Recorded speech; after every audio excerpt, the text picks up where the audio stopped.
Hello everyone, welcome back once again. All right, so I hope that I'm visible to you and audible to you clearly.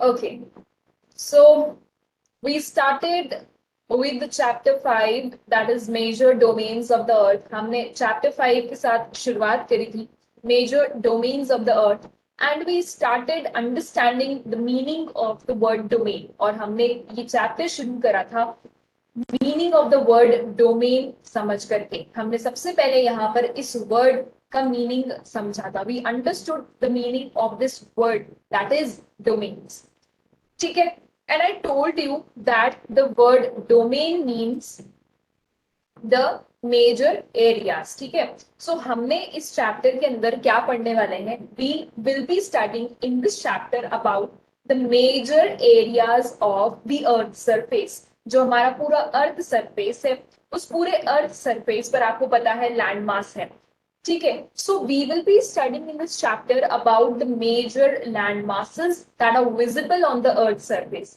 तो अभी हम सिर्फ एक ऊपर ऊपर से देखने वाले हैं कि हमारी जो अर्थ है उसके ऊपर आपको जो लैंडमास दिखाई देते हैं वो कौन कौन से लैंडमासेस हैं so in this chapter we started studying about the major domains of the earth and I told you that human beings can live here because the life sustaining elements of land water and air are present on the earth. I started telling you with the introduction of this chapter whereby I told you that you and me are able to live on this planet just because यहाँ पर life sustaining elements of land water and air exist करते हैं अगर ये life sustaining elements exist नहीं करते that is your land air and water imagine अगर land नहीं होता तो कहाँ रहते where would have been the houses would constructed कहाँ घर कंस्ट्रक्ट करे जाते ठीक है एयर नहीं होती तो how would you and me have survive हम ब्रीथ कैसे कर पाते and water is something which is very very essential not only for us as human beings but also for the survival of the other living organisms right so these are what these are the life sustaining elements which are very important and ये elements earth पर exist करते हैं that is why इस planet पर life possible है otherwise जो आपके बाकी सारे प्लैनेट्स हैं वहां पर लाइफ पॉसिबल नहीं है because of these life sustaining elements are absent वहां पर ये एलिमेंट्स एब्सेंट हैं okay the surface of the earth is a complex zone we studied about कि हमारा जो अर्थ सरफेस है बहुत ही ज्यादा कॉम्प्लेक्स जोन है we got to know about that हमारे पास में three spheres हैं first lithosphere second atmosphere and third is your hydrosphere right we talked about these three spheres हमने इन तीनों spheres के बारे में बात करी थी whereby I explained you that जो लिथोस्फीयर है वो आपको सॉलिड सरफेस है it is the crustal surface of our earth है ना ये हमारा क्रिस्टल सरफेस है स्टोन से मेड अप है रॉक से मेड अप है basically it is the hard rock surface that is your lithosphere so lithosphere is what it is your land ये आपका land है right the gaseous layers that surround the earth is was your atmosphere हमने atmosphere के बारे में बात करी थी and I told you that हमारी earth जो है उस earth के ऊपर आप देखते हैं कि ऐसे बहुत सारी गैशियस लेयर्स प्रेजेंट हैं जो कि हमारी अर्थ को होल्ड करके रख रखा है and that is making up what it is making up atmosphere where you see oxygen nitrogen carbon dioxide and other gases are also formed then we talked about hydrosphere हमने hydrosphere के बारे में बात करा था and at the end finally we come to know that जब ये तीनों spheres आपस में connect होते हैं lithosphere हाइड्रोस्फीयर एंड एटमॉस्फेयर ये तीनों कंबाइन होकर के आपका बायोस्फीयर बनाते हैं ठीक है यहाँ तक हमने आपका पूरा कंप्लीट कर लिया था we started with lithosphere and I told you that lithosphere जो है उसका मीनिंग क्या होता है ये आपका रॉक से कंप्राइज करता है अर्थ क्रस्ट बहुत ही थिन लेयर ऑफ सॉइल भी यहाँ पर प्रेजेंट होती है along with that हम ये देखते हैं कि हमने there are two main divisions of the earth surface where we saw that there are land masses and there are ocean basins आपको पता है हमारी जो अर्थ सरफेस है उस अर्थ सरफेस पर आपको कई जगह पर लैंडमास दिखाई देता है और कुछ पोर्शन पे आपको वाटर दिखाई देता है राइट। तो ये जो भी आपका लैंडमार्क्स आपको दिखाई दे रहा है, these are some of the huge landmarks that are visible to us. And we discussed about the continents, हमने कॉन्टिनेंट्स के बारे में डिस्कस करा था। I showed you this map, and इस मैप में से हमने आपका फर्स्ट कॉन्टिनेंट एशिया कवर कर लिया था। We talked about Europe as well, हमने यूरोप के बारे में भी बात करी थी, और हमने अफ्रीका के बारे में भी बात करी थी, और हमने ये तीनों आपके कॉन्टिनेंट्स कवर कर लिए थे। Now today we will be covering the rest of the portion of the chapter. आज हम आपके rest of the portion cover करने वाले हैं। Continents का जो left over part है वो हम आज cover करेंगे। We started with the continents whereby we came to know that हमारे 7 continents हैं। कौन कौन से 7 continents हैं? You can see over here it's Asia, Europe, Africa, North America, South America, Australia and Antarctica. So we have 7 continents, हमारे पास में 7 continents हैं। इन 7 continents में से हमने आपके कवर कर लिए थे 3 continents in the previous lecture. Now today we will be covering the rest of the continents. आज हम बाकी के आपके सारे continents cover करेंगे। So we covered your Asia, whereby we come to know that largest continent है हमारी पूरी की पूरी दुनिया का, ये सबसे बड़ा landmass है, and it covers about 1/3 of the total land area of the earth. The continent lies in the eastern hemisphere. I also told you. अब आपको ये क्लियर हो गया होगा कि किस तरीके से हम हेमिस्फीयर्स को डिवाइड करते हैं, हमारे ग्लोब को कैसे डिवाइड करते हैं, एंड हाउ वी आइडेंटिफाई कि नॉर्दर्न हेमिस्फीयर कौन सा है, सदर्न हेमिस्फीयर कौन सा है, western hemisphere, eastern hemisphere, and we discuss that हमारी कंट्री ईस्टर्न हेमिस्फीयर में आती है, right? Okay. Then we discussed about Europe also, and we discussed about Africa, which was your second largest continent, जो कि आपका second largest continent था, and it was the only continent जहां से आपके तीनों important latitudes pass होते हैं, that is your Tropic of Cancer, Tropic of Capricorn, and your equator, right? So I hope that this much is clear to you, and now today we will be moving ahead. We will be discussing about North America, okay? तो सबसे पहले north America start करने से पहले आप north America की location देखें। Just have a look in the map. आपकी बुक्स में जो मैप दे रखा है ये वाला, इस मैप में आप देखें और नॉर्थ अमेरिका की लोकेशन को लोकेट करें। यू कैन सी दैट ये आपका पूरा का पूरा जो है नॉर्थ अमेरिका है, ठीक है? This is what, this is your North America. Alright, now we'll discuss about it. North America, it is the third largest continent of the world. ये दुनिया का third largest continent है। It is linked to South America by a very narrow strip of land which is called as the Isthmus of Panama. ठीक है, तो आप यहाँ देखिए इस मैप को, and you can see that North America is connected with South America. North America आपका South America से connected है, ठीक है? तो ये जिस पर्टिकुलर यहाँ पैसेज से कनेक्टेड है, इस पैसेज को बोला जाता है Isthmus of Panama. इसे क्या बोला जाता है? Isthmus of Panama. Just have a look in your books. आप अपनी अपनी बुक्स में देखें, और यहाँ पर आप देख सकते हैं कि जो आपको छोटा सा यहाँ पैसेज दिख रहा है, this is called as Isthmus of Panama. What is it called as? Isthmus of Panama. So this is the point, this is the passage जहां से आप देखते हैं कि आपका नॉर्थ अमेरिका और साउथ अमेरिका दोनों आपस में कनेक्टेड है। Alright, okay. The continent lies completely in the north, in the northern and the western hemisphere. So North America आपका पूरा का पूरा आप ध्यान से देखेंगे तो नॉर्दर्न एंड वेस्टर्न हेमिस्फीयर में आता है। Now it is clear to you northern hemisphere क्या होता है, वेस्टर्न हेमिस्फीयर क्या होता है।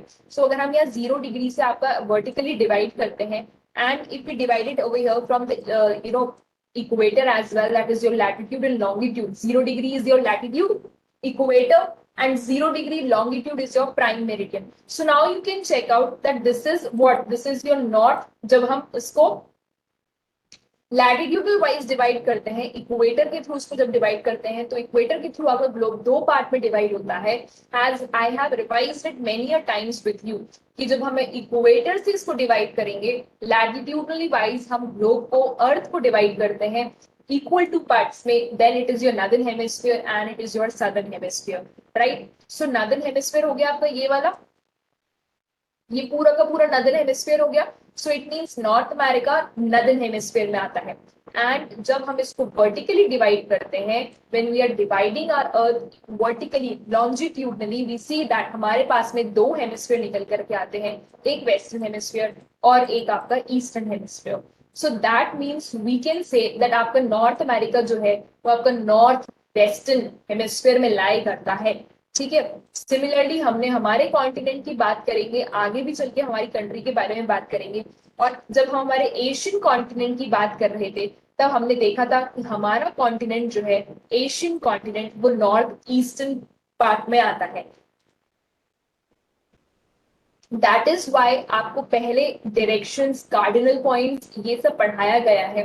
And now we are moving ahead. I told you that now आप जो भी मैप्स वगैरह देखेंगे, आप मैप्स के थ्रू अब स्टडी करने वाले हैं।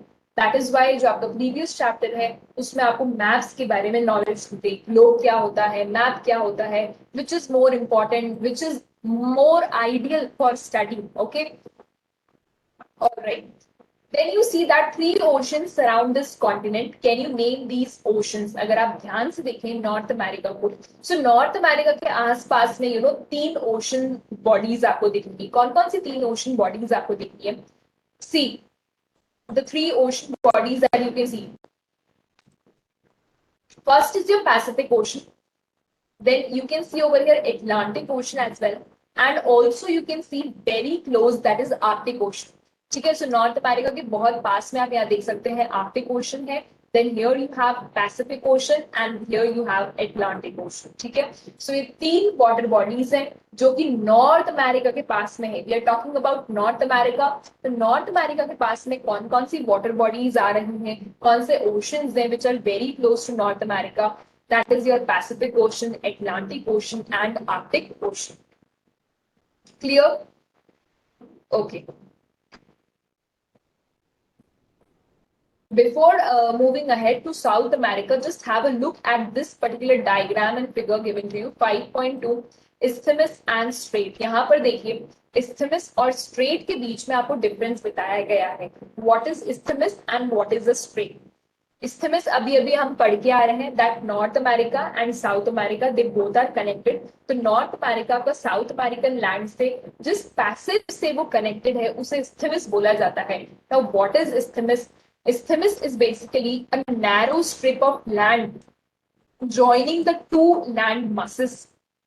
एक बहुत ही नैरो स्ट्रिप ऑफ लैंड होता है, जैसा कि आप यहाँ देख सकते हैं इस फिगर के अंदर।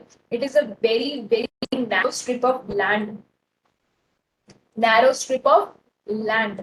ठीक है, which is joining the two land masses, जो कि दो लैंड मास को कनेक्ट कर रहा है। ठीक है, that is called as isthmus. And if we talk about a strait, then a strait is a narrow passage of water.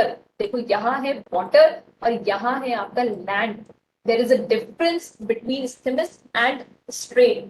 Strait जो होता है वो एक water के passage से दो land mass को connect करेगा. On the other hand, isthmus will be connecting the two land masses with a very narrow strip of land. Okay, so there is a difference between strait and isthmus. दोनों में difference होता है. A strait is a narrow passage of water which connects two large water bodies, जो कि बहुत दो बड़ी बड़ी water bodies को connect करता है, like sea and oceans. हमारी यहाँ पर आप देखेंगे, so यहाँ देखो आप, there is a straight passage of water है ये. ठीक है, this is the passage of water that you can see over here.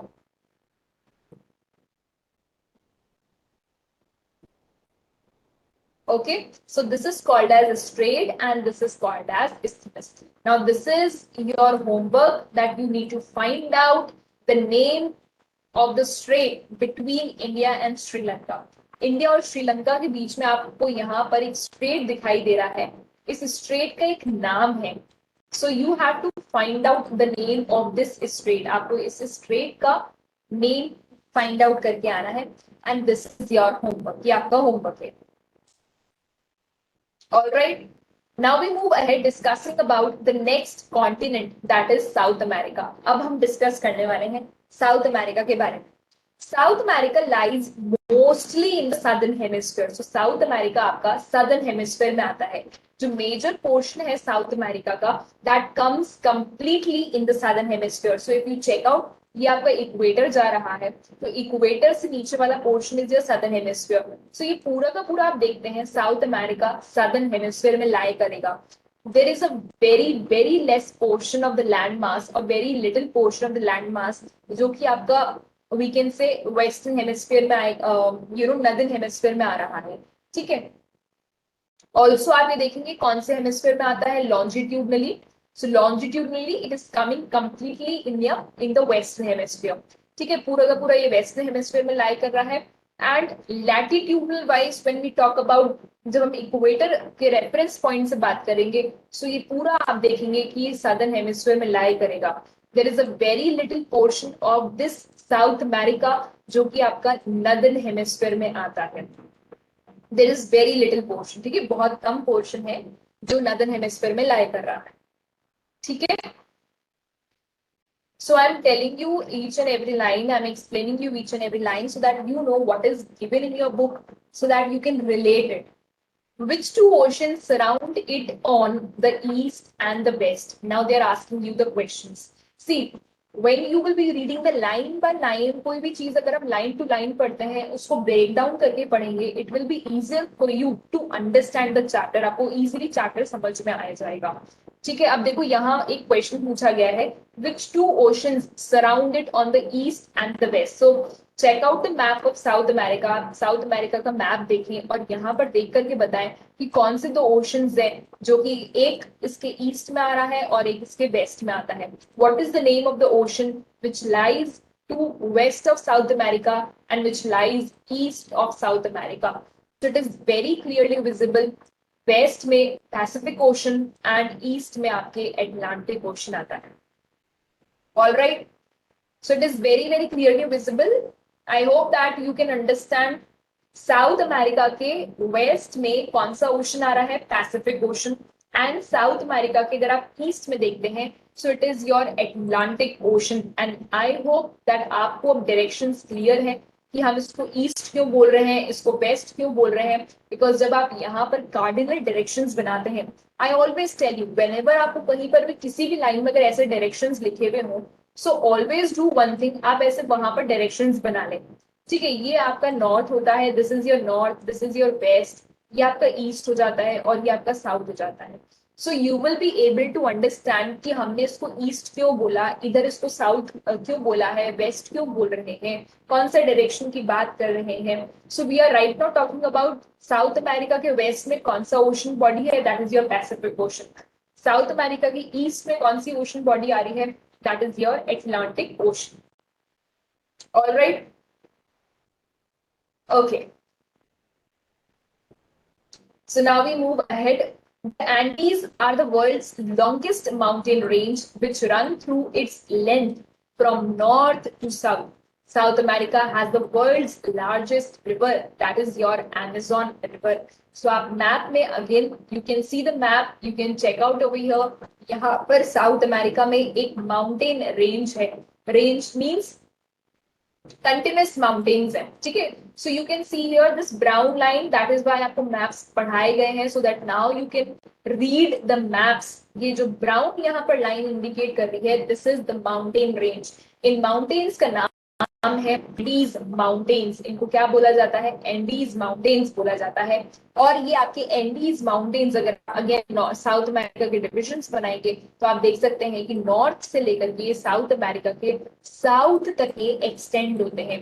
ठीक है, so you can see the extension of these mountain ranges. कहाँ से लेके कहाँ तक एक्सटेंड हो रहे हैं, नॉर्थ से लेकर के साउथ तक ये एक्सटेंड होते हैं। सी, ठीक है, extending from north to south. So north से लेके बिल्कुल साउथ तक एक्सटेंड हो रहे हैं, इतनी लंबी ये रेंज है। And these are the world's and these are the world's and these are the world's longest mountain range। ये longest mountain range है, ठीक है, दुनिया की longest mountain range है।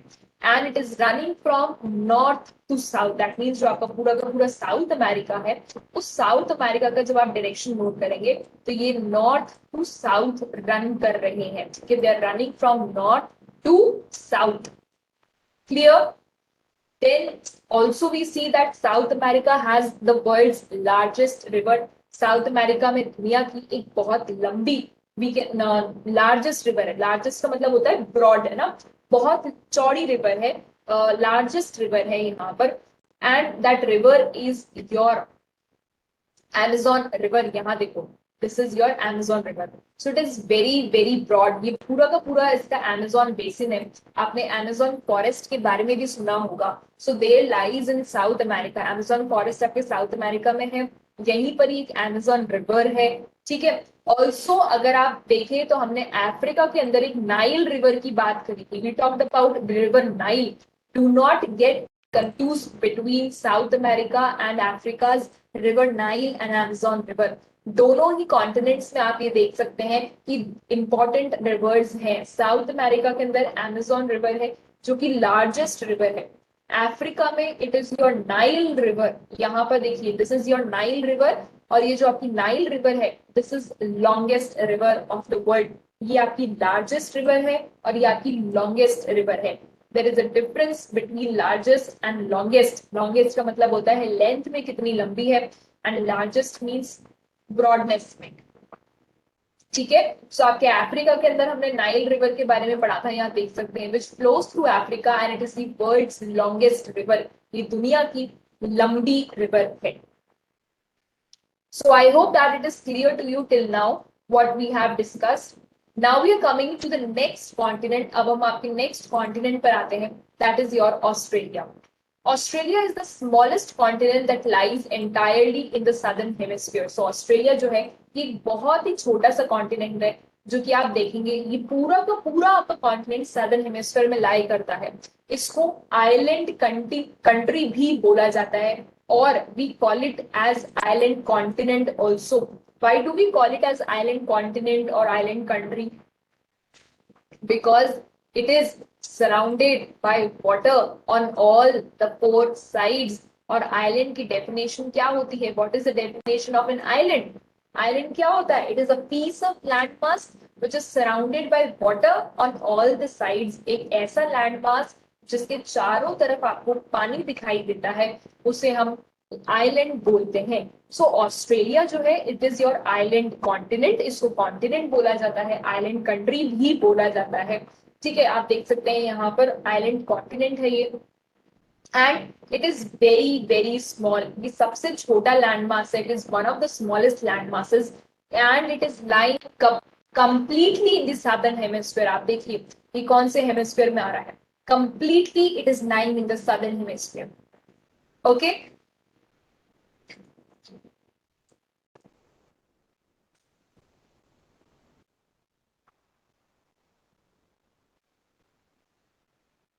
all right. It is surrounded on all sides by oceans and seas and therefore इसको हम island continent बोलते हैं, ठीक है.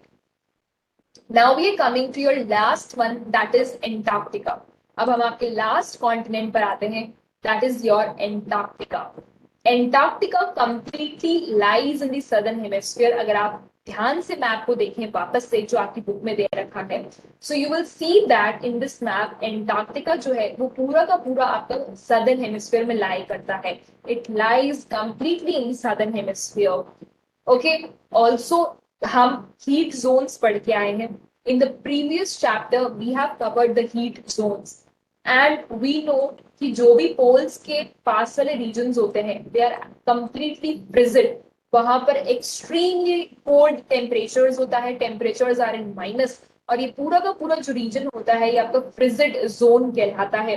Please do connect the chapters that we are studying. That is why I keep on asking you to revise the previous lectures as well. Keep on revising the previous lectures until and unless you will not be understanding the concepts that we have done previously. आगे जो पहले हम chapters cover करके आए हैं, अगर उन chapters के कॉन्सेप्ट्स को आप नहीं समझ पाएंगे तो आप आगे वाले चैप्टर्स नहीं अंडरस्टैंड कर पाएंगे. It is very important that you should know what we are reading right now, and you should be able to connect it. As soon as I say heat zones, आपको याद आ जाना चाहिए कि हमने frigid zone पढ़ा था, torrid zone पढ़ा था। ठीक है, फ्रिजिड जोन आपके दोनों हेमिस्फीयर्स में है, नॉर्दर्न हेमिस्फीयर में भी है, सदर्न हेमिस्फीयर में भी है। फ्रिजिड जोन कौन से जोन्स होते हैं? जहां पर टेम्परेचर माइनस में मिलेंगे, बहुत ज्यादा ठंड होती है। ठीक है, और एंटार्क्टिका की लोकेशन भी वही है। ठीक है, so it is a very huge continent, southern hemisphere में लाई करता है। The South Pole lies almost at the centre of this continent. तो इस पूरे के पूरे कॉन्टिनेंट के सेंटर में आप देखते हैं कि आपका साउथ पोल आता है। Also you know that there are two poles, हमारे दो पोल्स होते हैं, एक आपका नॉर्दर्न पोल है, एक आपका सदर्न पोल है। Right, we have two poles, one is your northern pole and the other one is your southern pole. ठीक है, तो जो आपका एंटार्क्टिका कॉन्टिनेंट है, इस कॉन्टिनेंट के बिल्कुल आप सेंटर में देखते हैं कि आपका सदर्न पोल लाई करता है। दैट मीन्स आपके जितने भी लॉन्जिट्यूड्स हैं, वो सारे के सारे लॉन्गिट्यूड्स आप देखते हैं कि यहाँ आकर के वो कंबाइन होते हैं। आपको पता है ना सारे लॉन्गिट्यूड्स किस तरीके से मिलते हैं एक पॉइंट पे जाकर के।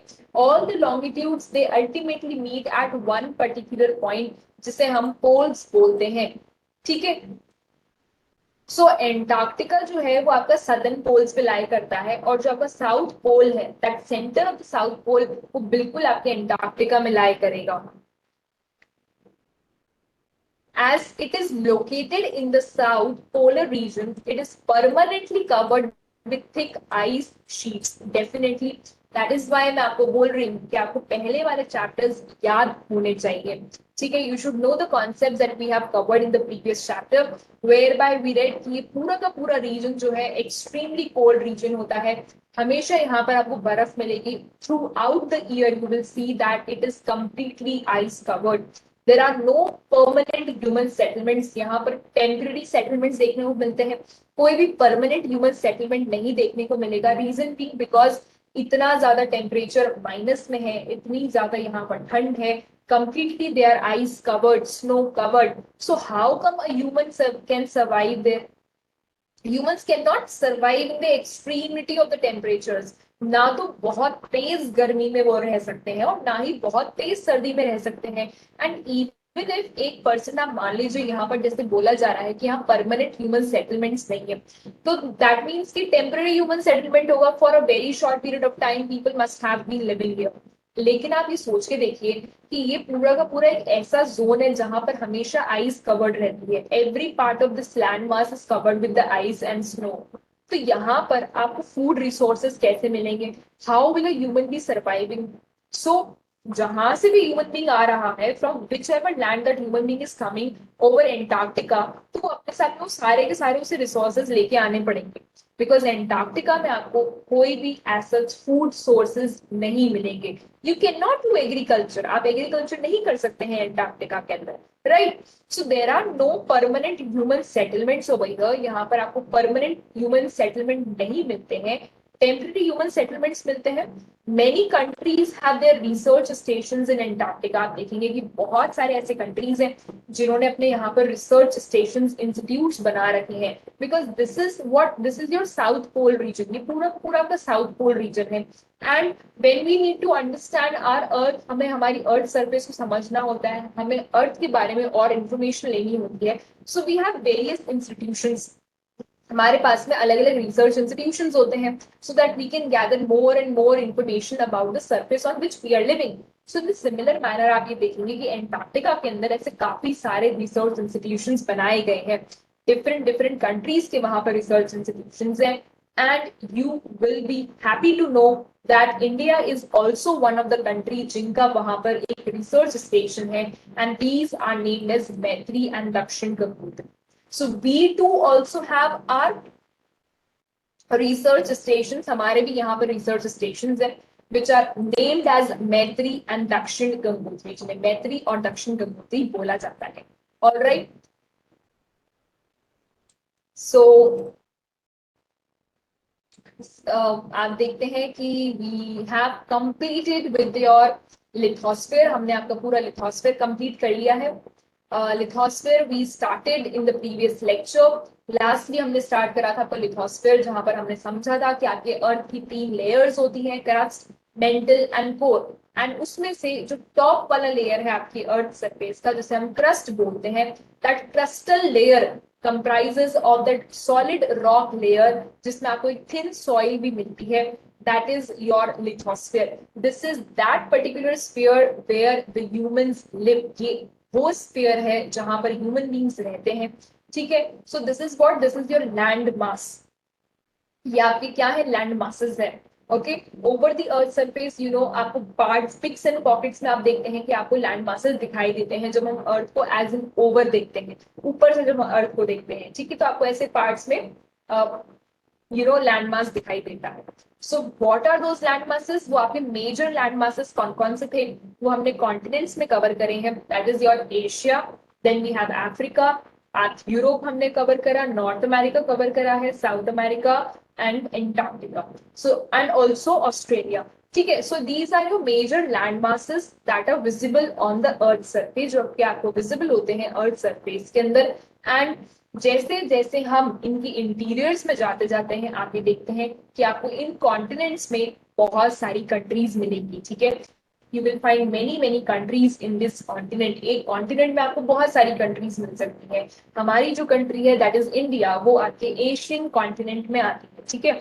सो कॉन्टिनेंट का मतलब हो गया एक बड़ा लैंड मास, और उस बड़े सारे लैंड मास के बहुत सारे छोटे छोटे डिविजन्स हो गए हैं, and all those divisions are your countries. वो क्या है, सारी की सारी कंट्रीज हैं।